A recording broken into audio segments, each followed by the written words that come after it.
Saya Kang Maman, kita bertemu di Untold Story JNE, sebuah bincang-bincang dengan narasumber-narasumber terpilih untuk mendapatkan insight, sudut pandang, wawasan, perspektif-perspektif baru yang insya Allah akan menginspirasi kita dan membuat kita mendapatkan wawasan-wawasan baru dari narasumber-narasumber kita.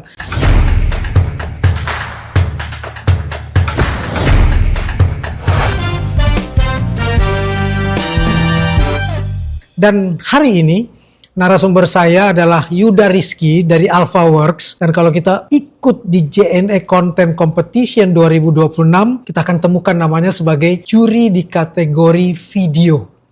Apa kabar Kang? Saya manggil Kang aja karena dari Bogor juga. Biar lebih aman. Biar lebih aman. Sehat Kang Maman. Alhamdulillah. AlphaWorks, bisa diceritakan nggak dari mana nama-nama ini muncul? Karena kadang-kadang kalau kita lihat di media sosial, orang punya nama-nama tertentu dan pasti ada sesuatu di belakang. Sebetulnya kalau untuk saya sendiri, dulu tuh kan ini dibuat sebagai PH kecil-kecilan kan. Oke. Anak-anak dari kampus. rumah produksi kecil-kecilan. Jadi masih kuliah kita, terus kita waktu itu terhalang biaya lah. Terkumpul lah orang-orang terhalang biaya ini, bertiga, berempat orang, kayak kita bikin ini yuk, proyekan-proyekan buat kerjain proyekan di wedding di rumahan atau apa gitu ya. Terus namanya apa ya, belum ketemu. Sampai akhirnya kita cuma lihat, dulu saya pakai kamera gitu, kamera di tulisan Alpanya itu. Akhirnya udah ganti namanya jadi AlphaWorks gitu. Artinya itu doang sih sebenarnya. Jadi keterbatasan itu justru jadi sumber ide ya? Betul. Apalagi kalau orang-orang yang punya keterbatasan berkumpul malah jadi sebuah kekuatan. Betul. Dan akhirnya bertahan sampai sekarang. Betul, alhamdulillah Kang Maman. Bergerak di bidang apa? Awalnya kita kan freelancer Kang, jadi kayak buat proyekan kayak dokumentasi acara, dokumentasi nikahan, bikin pre-wed. Awalnya di situ sampai akhirnya kita kena yang namanya COVID kan 2020. 3 tahun. Nggak bisa proyekan. Masa hilang tuh. Betul, nggak bisa proyekan. Terus saya mikir gitu kayak, oke, teman-teman saya juga akhirnya juga menyerah dengan AlphaWorks gitu kan. Sampai akhirnya tinggal saya sendiri nih, mau diapain akunnya gitu kan. Sampai akhirnya ya saya mencoba belajar hal yang di luar itu, yang di luar kemampuan saya sebelumnya. Biasa di belakang kamera, sekarang harus taruh di depan kamera nih. Itu rasanya ngomong depan kamera lagi dulu keringetan kan, kaku gitu kan. Ya itu akhirnya 2020 mulai konten. Kontennya nyeritain apa? Nyeritain ngajarin cara ngedit. Kalau dealing sama klien seperti apa, terus kayak tutorial videografi dan lain-lain. Itu di 2020 sampai 2023, 2024 full gitu. Dan akhirnya berlanjut sampai sekarang. Betul. Dan akhirnya terpantau oleh JNE dan kemudian menjadi juri kategori video untuk JNE Content Competition 2026. Berdasarkan pengalaman Yuda, apa makna dan sesuatu yang bisa ditarik dari mengikuti sebuah kompetisi? Waduh, ini harus disampaikan dulu. Saya juga pernah ikutan Kang kompetisi. Kalau tahu ada namanya Line Today tahun 2018. 2018. Ya, itu short film, lomba short film kalau nggak salah itu buat di-post di Instagram. Waktu itu saya kerja sama kantor lama saya di Donaku Signature. Kayak bos saya suruh bilang kayak, "Yud, ikutan nih. Katanya kayaknya kamu bisa ikutan." Akhirnya ikutan. Itu bener-bener kayak nggak expect apa-apa kan, nggak expect acara sebesar apa. Ternyata yang ikut ribuan kalau nggak salah tuh ya. Dan ternyata dari saya ikutan kompetisi itu masuk 10 besar dari nasional. Yang dibikin oleh Yuda? Film pendek tentang temanya ini Indonesia. Berapa menit? 1 menit. Hanya 1 menit. 1 menit ya kan, syuting sendiri, edit sendiri gitu kan. Akhirnya submit, ternyata masuk 10 besar dan nggak nyangka 10 besar ini diundang ke acara di Senayan City Kang. Nasional ya? Iya, saya kayak waduh, kok gede banget gitu. Nah, jadi yang bisa diceritain dari sini adalah bukan cuman karena hadiahnya gede doang, Kang. Hadiah buat saya mungkin 30 juta gede ya. Juara 1 waktu itu alhamdulillah. Bukan karena hadiahnya doang. Pertama kali ikut langsung juara 1? Ikut udah sering. Cuma menang jarang. Ini menang. Menangnya langsung dapat dan 30 juta. Iya. Nah, pulangnya seneng sih bisa beli laptop gitu. Cuman justru impact dari ikutan kompetisi ini setelah pulang itu, Kang. DM mulai masuk. Mas, saya mau bikin video untuk ini. Mau bikin video untuk itu. Itu terus-terusan Kang. Sampai akhirnya nggak ke-handle, harus resign dari kantor dan fokusnya ke freelance.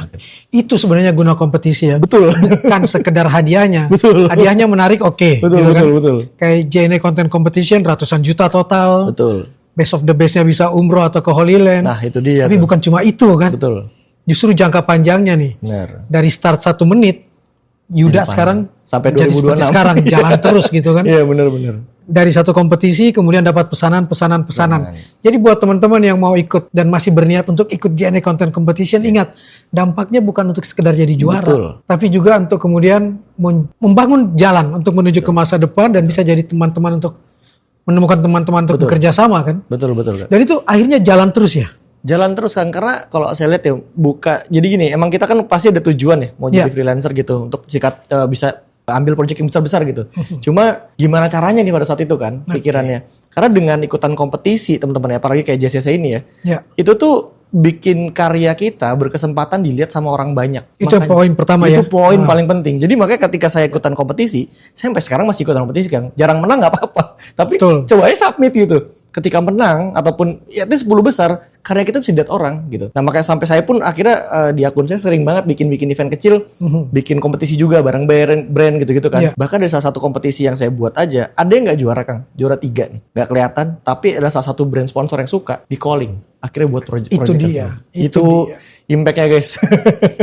Itu hal-hal yang menarik. Jadi kita punya tempat untuk exposure ya. Betul. Kita punya tempat untuk menampilkan karya-karya kita dan orang lihat. Iya, betul. Bukan soal sekedar juara, tapi Betul. ada brand yang kemudian melihat, wow, ini sejalan dengan visi misinya brand kami nih. Nah itu dia kan. Colornya brand kami nih. Iya. Ayo kita ajak gitu kan. Stylenya dan lain-lain kan. Itu dia, itu yang menjadi hal yang menarik untuk ikut kompetisi. Lalu kalau melihat keterlibatan Yuda tiba-tiba jadi juri untuk video di JNE Content Competition ini, apa yang mendorong? Satu, karena udah pernah ngerasain impactnya Kang. Itu yang Ikut pertama kompetisi, ya. ya. Jadi emang saya bakal terus, saya punya kompetisi sendiri juga, kadang bikin tiap tahun, setahun sekali. Dan banyak mungkin brand-brand lain juga, bikin kompetisi. Saya selalu diundang jadi juri gitu kan. Ayo aja, karena saya benar-benar sangat support, karena ini benar-benar bisa jadi sebuah tangga pertama buat orang-orang yang mau mulai berkarya untuk bisa pecah naik ke tangga-tangga berikutnya Kang. Tangga pertama untuk berkarya dan berkarir untuk melangkah ke tangga-tangga berikutnya. Betul Kang, itu dia. Biasanya dalam mengikuti lomba seperti itu atau mengadakan lomba seperti itu, poin apa sih yang paling harus diperhatikan oleh calon peserta? Apalagi dirimu adalah peserta pernah, juri pernah, penyelenggara pernah. Jadi pasti udah bisa menggabungkan nih. Paling penting kalau menurut saya Kang, kayak saya ikutan lomba itu berkali-kali Kang, mungkin puluhan kali ya. Cuman yang menang kan hanya beberapa gitu. Iya. Yang saya lihat dari polanya adalah yang penting lihat nih rules yang dibuat sama Penyelenggara. ikuti temanya apa, arahnya kemana. Kita tinggal ujungnya walaupun mungkin ceritanya bakal sama-sama, cuman banyak POV yang bisa diambil. Kalau dari video ya, mungkin kita mau nyeritain waktu itu temanya ini Indonesia. Indonesia tuh mau diceritain dari mananya banyak. Dari segi budayanya, dari segi orangnya, dari segi keadaannya dan segala macam gitu Kang. Makanya lihat temanya, fokus ya kan, jangan keluar jalur. Habis itu coba, sebetulnya editan juga nggak mesti yang heboh-heboh Kang. Yang penting sesuai dan orang yang nonton tuh nyaman. Makanya paling bener kalau saya dulu ketika saya ngejain proyekan atau bikin video, yang saya kasih tonton pertama adalah mama papa saya dulu. Mereka nontonnya enak gak? Karena orang awam yang bakal lihat nantinya. Selalu ada orang yang dijadiin tempat untuk ngetes ya. Betul, karena kalau nanya ke teman sendiri pasti kurang terus gitu. Kayak kurang editan ini, karena kan dia ngerti juga gitu. Jadi coba ke orang lain gitu. Jadi cari. Bisa nggak dikasih ke mantan yang membenci kita? Lu lihat karya gue nih, jujur nih. Biasanya kan pahitnya dia tuh justru tajamnya mulut itu kan justru ngebangun kita kan.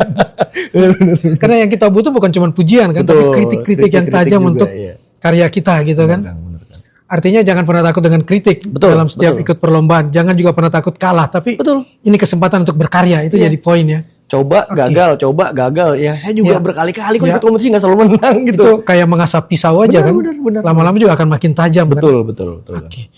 Nah di dunia videografi, di dunia yang didalami oleh Yuda, keterlibatan AI sejauh apa? Saya lihat Instagrammu bicara tentang boleh kok AI ikut membantu gitu kan? Gini, untuk berkarya mungkin ada beberapa part mungkin saya belum terlalu involve Kang untuk masalah editing, kalau untuk masalah videografi. Cuman AI yang saya pakai sekarang itu lebih ke arah ngebantu saya untuk kayak masalah ngaturin jadwal proyekan, ide segala macam. Jadi bahkan kalau teman-teman lingkungan saya suka nanya kan kayak mau coba nggak pakai AI saya? AI saya tuh saya train untuk dia selalu mendebat saya apapun itu kan. Jadi ketika saya punya ide A, dia tuh bener-bener pesimis, AI yang jadi pesimis, ngasih tahu ini bisa miss di sini gitu loh. Nah jadi saya pakai AI itu sebatas untuk brainstorming yang dimana coba deh dari ide gue yang ini kira-kira ada part-part yang di miss nggak ya? Yang jelek kayak segala macam gitu. Cuman kalau untuk video, beberapa keperluan memang mengharuskan karena kan permintaan klien Kang. Kayak terakhir saya ngeditin kontennya Dinda Kirana, dia mau bikin video ulang tahun, dia pengen orangnya ini pas sebelum tiup lilin jadi anak kecil lagi fotonya dia. Dan gerak gitu. Nah itu kan harus pakai high field dan lain-lain gitu kan. Makanya itu paling sebatas kebutuhan itu aja sih. Alat bantu ya, jadi betul-betul sebagai alat bantu. Betul. Dari mulai alat bantu berpikir, berdebat, benar. mempertajam ide dan lain sebagainya. Betul. Kalaupun kemudian dia ikut campur dalam karya kita, itu sesuai dengan pesanan, sesuai dengan permintaan, Betul. disetujui bersama. Betul. Harus kita yang pegang kendali. Ada kesepakatan dan kita tetap pemegang kendali. Iya, betul. Kalau di lomba-lomba seperti itu, ada nggak persyaratan bahwa ini boleh ada AI-nya atau tidak boleh sama sekali? Sebetulnya mungkin untuk dengan sekarang kita harus adaptasi juga, Kang. Mau nggak mau mungkin boleh aja. Cuman lihat batasannya. Bukan artinya satu karya di generate full AI. Itu udah jadi jelas hilang, bukan ya. kita yang punya Iya, karya. Gitu. Esensinya udah bukan kita yang punya karya, even kita nge-prompt, tapi kalau menurut saya begitu. Tapi nggak tahu teman-teman yang lain gitu ya. Cuman dipergunakan sesuai sesuai fungsinya aja lah, alat bantu gitu. Kalau emang wah saya pengen ada shot yang begini, cuman nggak ada drone nih. Cuman gimana ya cara ngakalinnya, tapi ya sebatas aja sih, Kang. Karena kalau full AI semua juga ya, kenapa saya kurang suka sama yang full banget AI, sampai sekarang pun konten masih naruh kamera, ngomong ke depan kamera, karena ya tadi nyawanya hilang, Kang. Kalau itu Kang yang Maman paling rasain, utama kan, nyawa hilang. Suara personal kita hilang.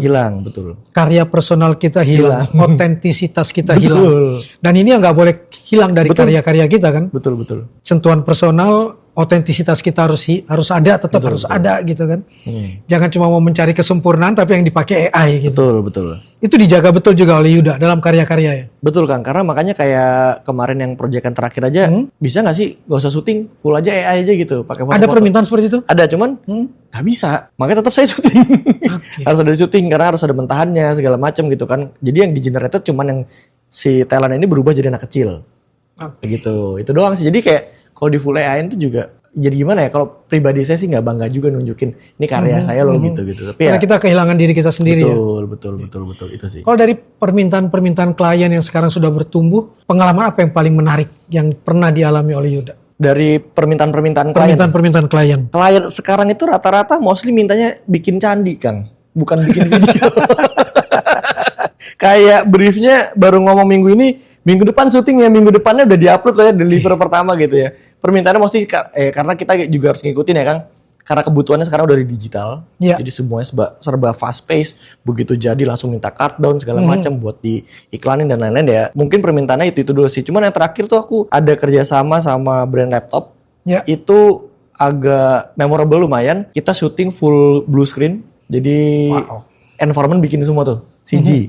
Ada yang pakai AI juga beberapa shotnya, maksudnya beberapa environmentnya. Ada yang dibuat di Blender, ada yang dibuat di After Effects dan lain-lain gitu kan. Dan yang seru itu adalah dalam satu karya tersebut akhirnya kita puas karena kita ngerjain hal yang belum pernah kita kerjain sebelumnya. Wah seru banget ya ini, ternyata AI itu bisa bagus untuk di part-part ini, bisa kepake untuk ini dan lain-lain kayak gitu sih, Kang. Bagian dari keseluruhan karya kita kan, cuman sekian persen aja kan. 10% mungkin, Kang. 10% aja. Bener. Karena tuntutan untuk menyempurnakan karya itu saja. Iya betul. Karena tuntutan menyempurnakan karya dalam waktu yang singkat, kadang-kadang kita butuh bantuan AI. Lagi-lagi ada concern kan, ada kesepakatan bersama di titik itu, tapi jangan pernah menghilangkan diri gue dong. Lu pakai gue kan karena diri gue, bukan karena AI-nya. Betul. Itu yang selalu menarik di awal ya, untuk didialogkan sebelum menjadi karya ya. Ya kebetulan tim saya tuh kayak editor-editor, kawan-kawan partner saya tuh kayak Bani, Adil, Jeder gitu ya. Mereka adalah orang-orang yang cukup sangat idealis sih, sangat-sangat idealis, kayak gue maunya gini, gue kayak gini. Emang perfeksionis orang-orangnya, jadi mungkin mereka pakai beberapa AI, tapi beberapa pengen mereka buat sendiri. Karena kepuasan ketika kita akhir nonton karya kita, gila, kemarin gue ngerjain seminggu full buat scene yang ini doang nih. Itu tuh beda kan rasanya dibanding kita, generate, selesai. Keren sih, tapi ya udah gitu. Kitanya juga nggak dapat kepuasan sebenarnya itu sih. Itu. Saya juga kalau dibilang, Kang boleh nggak bikinin satu buku tentang diri saya 1 bulan, mending enggak. Kan sekarang gampang tuh nyari data, pakai AI aja udah keluar semua tuh. Persoalannya bukan di situ. Betul. Tapi karya personal saya jadi hilang. Betul, Kang. Alat bantunya jadi lebih dominan gitu kan. Ternyata di Yuda juga dan di teman-teman videografer ada idealisme tentang jangan hilangin diri gue dong. Iya, jadi lebih ke arah apa ya? Kita tuh kita tuh bener-bener yang fokusnya kayak kita nggak mau kerja bikin sesuatu yang pas kita tonton kayak ya emang keren mungkin dilihat orang, cuman pasti ada dalam diri kayak AI gitu. Bukan gue nih. Ya bukan gue nih gitu. Saya pengennya kayak wah ini puas gitu. Sampai kayak waktu itu deh zaman TikTok Replay itu belum ada AI selesai, Kang ya. TikTok Replay tahun 2022 tuh kita bener-bener 2 bulan lebih ngeditnya, Kang. Tapi pas itu di gala premierin gitu ya, sama kreator-kreator itu 180 kreator lebih se-Indonesia. Saya sama tim tuh bener-bener nangis nontonnya, puasnya. Ketika orang bersorak gitu. Karena kita nginget lagi pas masa syutingnya, capeknya 4 hari berturut-turut. pulang ngedit itu sampai kayak bangun tidur di meja komputer gitu. Jadi kepuasan tersebut itu yang kebayar sih Kang sebenarnya. Sampai sekarang pun nggak hilang rasanya. Ada proses yang dihargai ya. Betul, betul. Dan ada kebahagiaan dari proses tersebut kan. Benar. Jadi fast living itu tidak selamanya menyenangkan. Benar kan? Dan kalau lihat karya-karyanya Yuda, yang paling memorable berarti karya-karya yang makin minim keterlibatannya itu makin membahagiakan ya. Iya, makin susah, makin banyak kadang-kadang gesekan-gesekan ketika lagi syuting, lagi ngedit, kayaknya nggak gini, kayak gini. Gontok-gontokan itu pas ketika selesai, itu kepuasannya nggak bisa diceritain, Kang. Lega banget kayak, wah akhirnya ya gitu. Kayak terakhir, jadi bukan cuma sekadar bicara uang ya? Betul, betul. Makanya kayak terakhir tuh dengan adanya gala dinner gitu, waktu itu tutorialnya tahun 2022 ya. Terus juga yang terakhir sama brand laptop, kita ke acara opening kan, launching laptop, ditontonin videonya di layar besar, di depan wartawan. Wah itu puas banget kan rasanya itu. Itu kayak wah akhirnya selesai juga karyanya itu. Dan itu pun ada AI-nya tapi ya tadi dengan batas-batas tertentu. Sebatas alat bantu untuk melengkapi saja gitu kan ya. Betul. Dan kita bisa bilang kepada orang dengan bangga, lu nggak bisa bikin hanya dengan modal AI itu. Ada otak gue di situ, ada ide gue di situ, ada pengalaman personal gue di situ gitu. Betul. Nah tapi kalau kita melihat hari ini, anak-anak muda sekarang kan lebih mengekspresikan dirinya lewat video-video pendek. Betul. Dibanding dengan tulisan nih. Oke kan. Dan lain sebagainya gitu kan ya. Bagaimana Yuda melihat fenomena seperti ini? Mungkin kalau ngikutin zaman oke gitu ya. Cuman ada yang mau aku highlight di sini kan. Ya. Yang saya mau highlight di sini adalah kalau konten ataupun membuat sebuah, maksudnya kayak storyline ya, cerita dalam sebuah, misalkan brandnya mau bikin video iklan gitu, kita kan biasanya buat cerita dulu tuh. Nah, sebetulnya ada kepuasan tersendiri lagi ketika yang dimana tuh ini pentingnya nulis juga sih kan sebetulnya ya. Karena sampai sekarang pun saya kalau mau bikin konten, nggak langsung tinggal nyalain kamera terus ngomong aja gitu. Ya, setuju. Biasanya saya tulis dulu. Bikin skripnya dulu kan. Iya, saya biasa tulis semua yang pengen saya sampaikan, habis itu baru saya coba diskusi sama AI. Kira-kira ada nggak nih part yang harus dihilangin atau enggak gitu. Terus kalau harus dihilangin atau harus ditambahin, kenapa? Jadi saya tahu next saya bisa buat sendiri karena kayak saya pernah cobain Kang, generatin skrip 10 konten dari AI jadi semua. Habis itu ya hasilnya nggak bagus di audiens, viewsnya jelek. Begitu saya buat sendiri, saya coba ngomong sendiri, begitu pun di marketing dan lain-lain gitu. Nah kalau untuk nanggepin tadi soal anak muda sekarang pada ngonten, menurut saya bagus kan, karena tapi jangan lupa tadi esensi-esensi di belakangnya gitu. Bagus kenapa? Karena mau nggak mau sekarang yang jadi aset paling berharga itu adalah atensi Kang, atensi dari bola mata yang dimana yang kita punya di sosial media sebenarnya. Mau buat pekerjaan, buat masa depan kita. Atensi dari bola mata, itu istilah yang menarik. Iya, jadi mungkin dulu currency kita ada dolar, ada rupiah. Sekarang itu ada followers Kang gitu. Setuju. Itu kan berpengaruh terhadap red card, berpengaruh terhadap. Contoh kalau saya punya followers gini, ketika ngobrol sama klien aja tuh klien udah yakin gitu. Lihat udah dari karya-karya saya gitu, dari siapa yang kerja sama saya. Dibanding dulu gitu. Dulu belum ada followersnya kayak kalau lagi di link tuh lama banget, alot banget, dinego segala macam. Itu juga berpengaruh, makanya buat freelancer mungkin ya konten aja gitu. Sebatas kontenin behind the scene, lagi syuting segala macam, ceritain apa yang bisa diceritain. Menurutku selama itu kontennya bervalue buat yang nonton, wah ini bagus nih, gasin gitu. Jadi jangan sampai konten cuma nyari viral doang, saya jujur kayak kurang suka sih Kang ya. Jangan sampai konten cuma untuk cari viral doang. Iya, apalagi jangan cuma bicara soal clickbait. Nah, itu yang penting. Tapi ada satu yang menarik yang tadi disebut oleh Yuda, value. Betul. Harus ada nilai di dalamnya. Betul. Bisa nggak didefinisikan tentang value itu kepada teman-teman konten kreator, anak-anak muda yang lagi berusaha untuk juga masuk ke dunia ini? Oke, kalau ngomongin value intinya gini sih Kang. Kadang-kadang kita punya POV yang berbeda mungkin dari teman-teman, dari segala macam gitu ya. Tapi POV itu gimana caranya kita buat, makanya itu pentingnya nulis dulu ya kan, biar nggak berantakan kontennya. Boleh pakai hook yang bikin orang stop scrolling segala macam. Cuman again balik lagi teman-teman, value itu tentang orang yang nonton nih, mereka dapat apa sih? Apakah cuma dapat seneng doang, ketawa doang, atau ada yang bermanfaat buat mereka? Oh ternyata bisnis gini ya. Oh ternyata syuting tuh begini ya.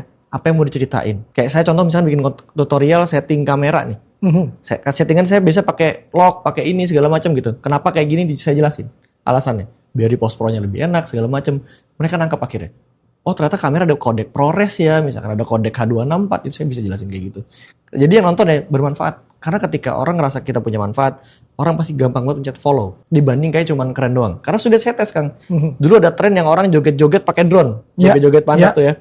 Terus saya bikin juga tapi di bawah laut. Saya juga underwater videographer kan. Di bawah laut viral Kang. Sampai 450.000 viewsnya. Yang likes-nya sampai 79.000. Tapi nggak ada yang follow dari konten itu. Cuma 8-9 orang dari 400.000 yang nonton. Kenapa? Karena kontennya cuma value-nya, oke lu keren terus so what buat gue. Jadi kalau value itu lebih ke arah Makanya sekarang jujur saya udah nggak peduli sama engagement, Kang. Tapi orang-orang yang saya lebih nerima sekarang orang-orang yang DM kayak, wah bang, konten lu ini dalam banget bahasanya. Thank you banget, ini insightful buat gua. Oke. Itu lebih puas rasanya di situ ketika bikin itu, teman-teman. Itu menariknya tuh. Di dunia jurnalistik juga kita kenal 5W1H. Iya. Tapi setelah 5W1H, so what? Iya. Lalu apa? Lalu what next? Iya. Jangan cuma bilang no what ya. Gak apa-apa, ini udah keren. Bukan itu, tapi setelah ini apa? Lalu lanjutannya kita mau ngapain nih? Betul. Dan ada nggak yang membuat saya terinspirasi? Betul. Kalau cuma sekedar ngasih yang terbaik, semua orang bisa ngasih Betul, gitu kan. Tapi betul. selesai. Betul. Menarik, Yuda kemudian ngasih insight kita tentang pentingnya ngasih value supaya orang kemudian juga bisa berkembang dari apa yang dia lihat. Betul. Nggak takut ilmunya tercuri? Gini Kang, ilmu tuh udah tersebar banyak sekarang ya Kang ya. Oke. Kita mau ngajarin sampai sedetail, saya sampai di webinar, itu sampai saya buka, tapi saya izin sama klien saya, boleh nggak ini proses dealing kita jadi materi buat anak-anak saya di dalam kelas video lab itu. Oh nggak masalah, sampai akhirnya udah temenan sama kliennya, sampai repeat order gitu. Saya sampai ceritain dari mulai dia nanya ngobrolnya apa, saya jawabnya apa, kenapa saya jawab begini. Karena again, Kang, mau value apapun yang kita share, ya kan, orang bisa terima value-nya, tapi belum tentu mereka bisa praktekin. Yeah. Yang praktekin belum tentu konsisten. Yes. Jadi nggak masalah menurut saya, karena ujungnya pada dasarnya kalau di industri saya di videografi, kita bakal dipilih karena kita mungkin punya taste yang berbeda dari yang lain. Yeah. Itulah pentingnya kenapa tetap di konten, mau di karya, nunjukin sisi emang ada diri kitanya di situ. Bukan cuman kayak ya udah ikutin yang ini kayak gini. Jadi kalau nggak punya karakteristik, klien apa alasan kalian untuk pilih kita gitu sih sebenarnya. Saya boleh bilang ya bahwa value dan taste itu miliknya manusia, bukan miliknya AI. Betul, karena tesnya Kang Maman mungkin mau bikin karya apa, saya bikin karya apa, Ya. even karya sama video, pasti beda hasilnya Kang. Ya. Dan nggak ada yang jelek buat saya. Kang Maman mungkin bagus di beberapa sisi, saya juga mungkin bagus di beberapa sisi gitu. Jadi makanya tetap punya karakteristik sendiri itu yang paling penting sebenarnya. Artinya rasa dan estetika itu manusia yang punya ya. Nggak bisa AI, Nggak bisa AI kan.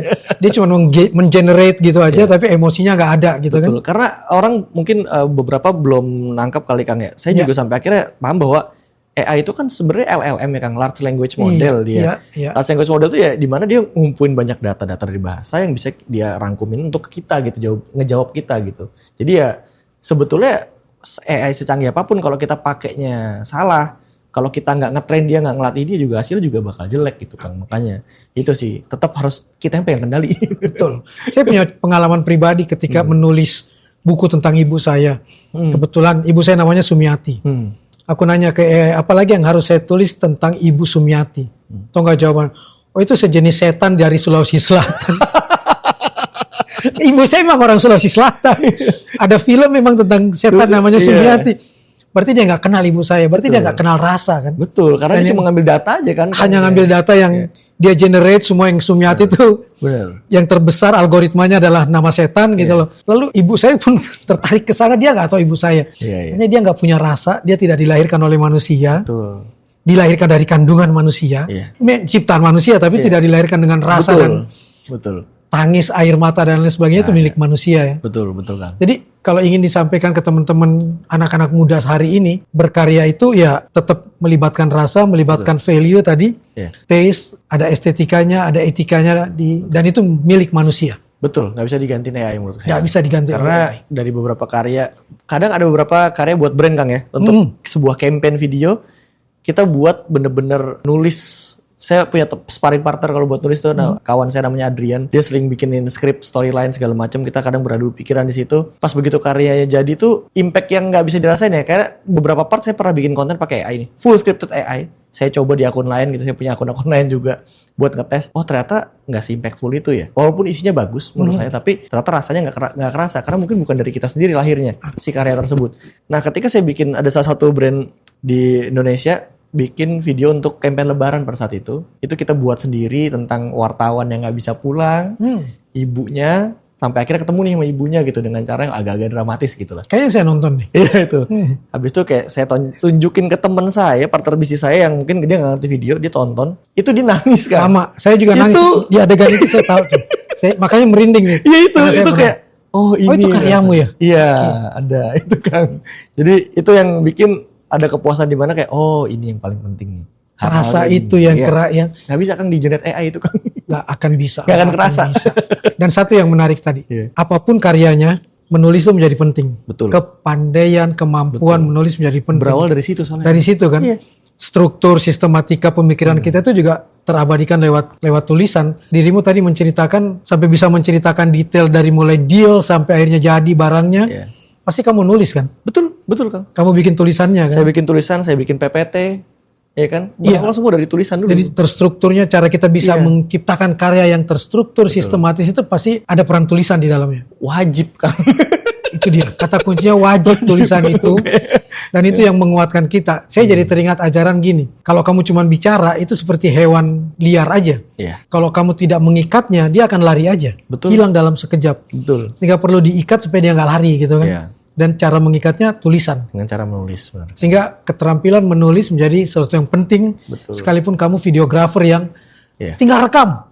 Pasti hasilnya beda dengan rekam setelah storyline-nya jadi, skripnya jadi. Betul. Itu Betul. pengalaman pribadi betul. Memudahkan ketika syuting Kang, kalau ditulis. Contoh, jangankan produksi Kang, saya mau ke Bali kemarin, Ya. saya mau produksi beberapa footage gitu kan. Tapi kalau cuma ngambil footage doang, nggak ada juntrungan, yang ntar bingung kita ujungnya mau diapain, cuma jadi mentahan di hard disk aja gitu. Tapi ketika sebelum sono saya misalnya di bandara, kayak nanti bikin kontennya kayak gini, mau ada shot ini, shotnya kayak gini, oh scene ini, shot ini. Ketika punya catatan gitu kan lebih enak banget kan. Gampang. Oh, itu Kayak kita mau melakukan perjalanan punya itinerary aja. nah, kurang lebihnya kayak Pasti gitu. udah kita tahu tuh perjalanannya akan dapat apa aja sepanjang perjalanan, Betul. cost-nya berapa, kita akan bisa hitung kan. Betul. Lagi-lagi menarik nih, bahwa oke, audiovisual karyanya, tapi tulisan tetap menjadi basis. Bener-bener Tetap jadi menjadi bawah, iya. hal yang paling kuat yang sebagai Pondasinya. fondasi untuk kemudian melangkah gitu kan. Betul. Udah berapa karya yang, saya bukan bicara karya yang penting kita berkarya, tapi karya yang sudah dibeli oleh klien-klien kita. Dari selama saya ngonten berarti ya? Mm-hmm. Atau kalau sebelum saya ngonten mungkin lebih dari ratusan lebih Kang. Kalau untuk Dalam berapa tahun? saya start itu 2018 Kang jadi freelance, 2020 ngonten. Berarti termasuk kalau ada endorsement brand pun itu termasuk dibeli Iya. kan Kang karya kita Iya. kan. Banyak banget Kang. Totalnya saya di Instagram udah ngepost sekitar 1.500 post.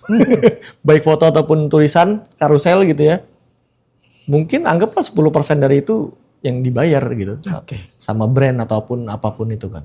Dan itu nggak salah. Ya. Dan itu nggak salah. Dan itu memang salah satu impact dari karya-karya kita, keberhasilan karya-karya kita yang kemudian diapresiasi orang. Betul. Artinya kalau kita punya orientasi ini untuk bisnis, halal-halal saja, sah-sah saja. Selama tidak merugikan orang. Tidak merugikan orang dan memberi manfaat buat banyak orang. Iya. Satu poin yang tidak bisa kita lupakan dari pembicaraan kita siang ini tentang value. Betul. Tentang nilai. Dan itu yang membuat kita dinilai orang dan bernilai berapa di mata orang. Nah itu dia Kang, mantap bener.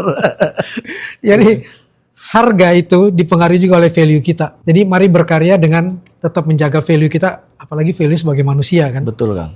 Kalian tidak bisa terganti oleh mesin. Ada yang ingin disampaikan untuk teman-teman videografer, konten-konten kreator yang sedang berjuang di media-media di mana dia berkarya. Oke, intinya buat freelancer terutama ya fotografer, videografer, video editor, kalau berkarya jangan setengah-setengah ya, full pakai hati. Ya. Full pakai hati karena ini dulu atasan saya selalu bilang lakukan segala hal dengan hati karena bakal bisa memberikan makna pada penerimanya kan. Oke. Jadi lakuin sepenuhnya dan coba lakuin hal di luar mungkin dari yang kalian lakuin sekarang. Contoh dulu gue mungkin cuma di belakang kamera gitu. Emang ngebalikin kamera ke muka kita begini. Itu deg-degannya minta ampun. Mau ngomong kaku Kang gitu ya. Padahal ngomong sama teman biasa ya. Cuman gara-gara hal itu gue berubah nih. Naik tangganya lebih banyak teman-teman. Jadi mungkin itu yang bisa ditiru karena sekarang eranya konten ya kan. Eranya personal branding, coba dilakuin hal-hal tersebut. Itu mungkin di luar hari-hari kita biasa tapi coba aja dilakuin itu. Terus yang kedua, pesan yang selanjutnya adalah kalau emang konten mungkin kita belum ketemu celahnya Kang. Ya. Udah ngasih value kok kontennya masih belum naik segala macam gitu. Coba ikut kompetisi. Percaya sama gue, ketika ada 10 besar masuk kayak juara 1 apalagi itu impactnya nggak cuman 1 hari di hari itu. Itu Kang Maman. Karena itu ayo ikut JNE Content Competition. Betul. Satu kesempatan di situ bisa membuat kita melangkah ke tangga anak-anak tangga berikutnya. Betul. Poinnya cuma satu dari Yuda tadi, bernilai, punya value, dan bermakna. Demikian bincang-bincang kita hari ini di Untold Story JNE. Sampai ketemu di Untold Story berikutnya.